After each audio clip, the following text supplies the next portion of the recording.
Hi, I'm Dr. Chris Newman and I'm a GP from North London in the UK. And as a doctor, I feel it's my duty to speak out in support of Extinction Rebellion. Now, I appreciate to some people that may seem a bit strange, especially given that they're causing quite some degree of inconvenience to lots of people. And some of their actions are illegal and causing arrest, but let me explain myself. So there was a book released by two fellows called Wagner and Weitzman called Climate Shock.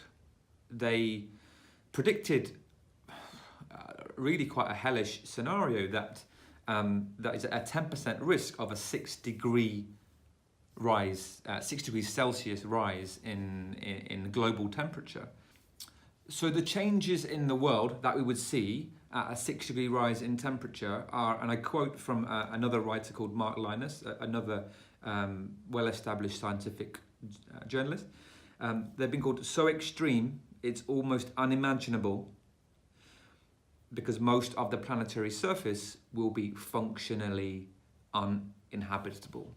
If that's a 10% risk that most of the planet is uninhabitable, then what is the government doing? Essentially, like, why are you talking about anything else? Like, you tell us, the Department of Health tells us that we should refer people at 3% if there's a risk that they might have cancer, which, yeah, of course I agree with that. It's, but at the same time, and this is some weird kind of doublethink going on here, but at the same time, they're ignoring reputable scientists who suggest that there's a 10% risk that most of the world will be uninhabitable. You have to match your response to the size of the risk, right? I'm not going to accept a 1% chance of death if I get in a car, right? Would I accept a 1% chance of bruising my shin on the door? Well, yeah, because it's not as important. So if you're talking about the almost complete death of humanity, or certainly human civilization as we know it, you want to get that risk as low as is possible. And this is why Extinction Rebellion exists, because they're like, what are you doing? Like, seriously.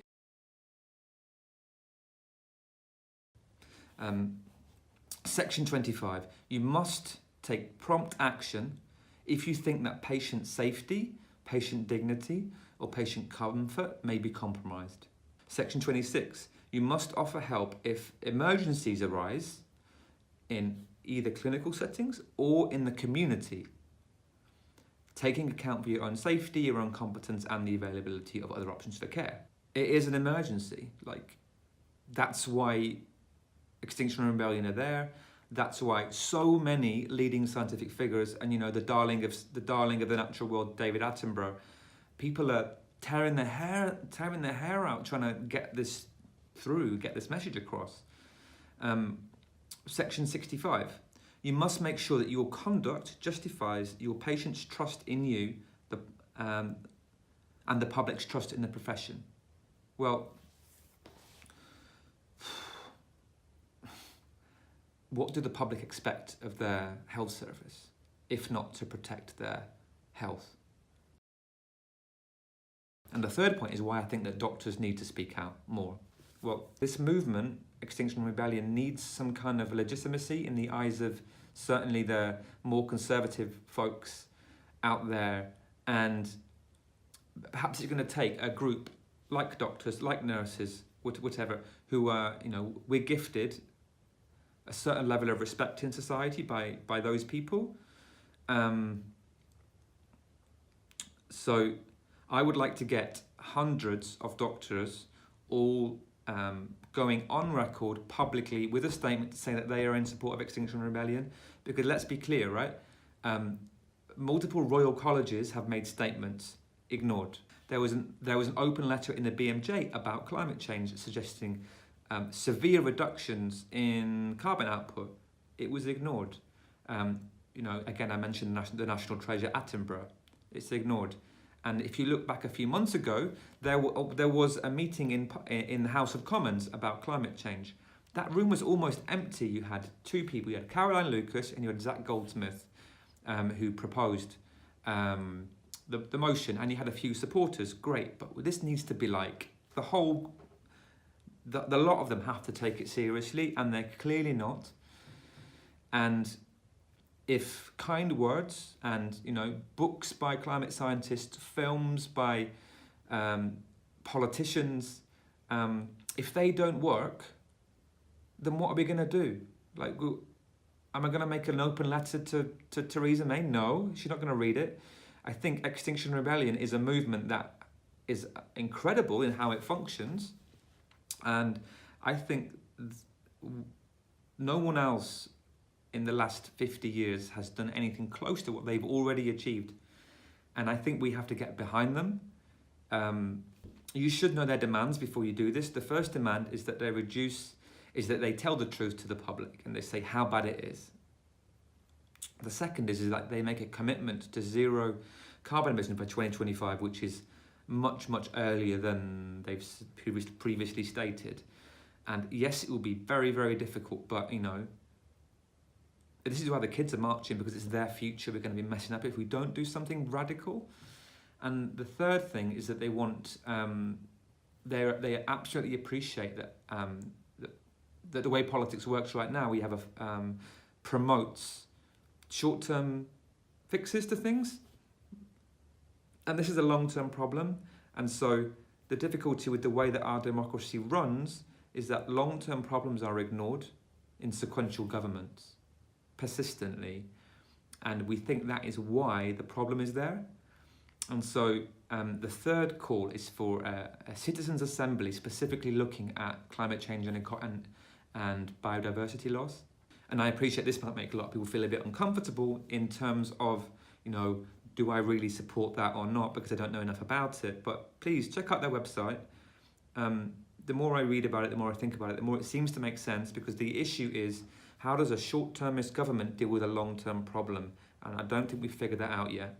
And this seems to be, I think it's better than what we've got. And regardless, certainly if we agree with the first 2 points, I say we get behind the movement anyway. Who else is going to change things? So I'm asking any doctor reading this to make a video statement, and it's going to look a bit like this. My name is Dr. Chris Newman. I am a GP from London in the UK, and I fully support the demands of Extinction Rebellion. Now, that video statement doesn't need to be polished. It's not the quality that we're looking for, it's the quantity of people. Because I envisage something like this. Imagine that you have 100 doctors saying, hi, my name is whatever, I'm a cardiologist, I'm a respiratory physician, I'm an immunologist, I'm a surgeon, I'm a GP, whatever. And I fully support the demands of Extinction Rebellion. We put those on a big Instagram account or a big Facebook account on the website. Although we'll do it only with your permission. We'll create a montage, like a collection of videos, and we'll give them to the media team at Extinction Rebellion, and we'll try and get it in the national press, because I really genuinely think that we can help legitimize the conversation. I'm going to go down to the protests this weekend, and I'm completely happy with getting arrested, because I believe that my duty as a doctor is being fulfilled if I go down there and put my money where my mouth is. So I want people to join me, please. If you have heard what I said, I appreciate it's scary. I appreciate putting your head above the parapet, but I don't think we have any other option. So yeah, please send me a video.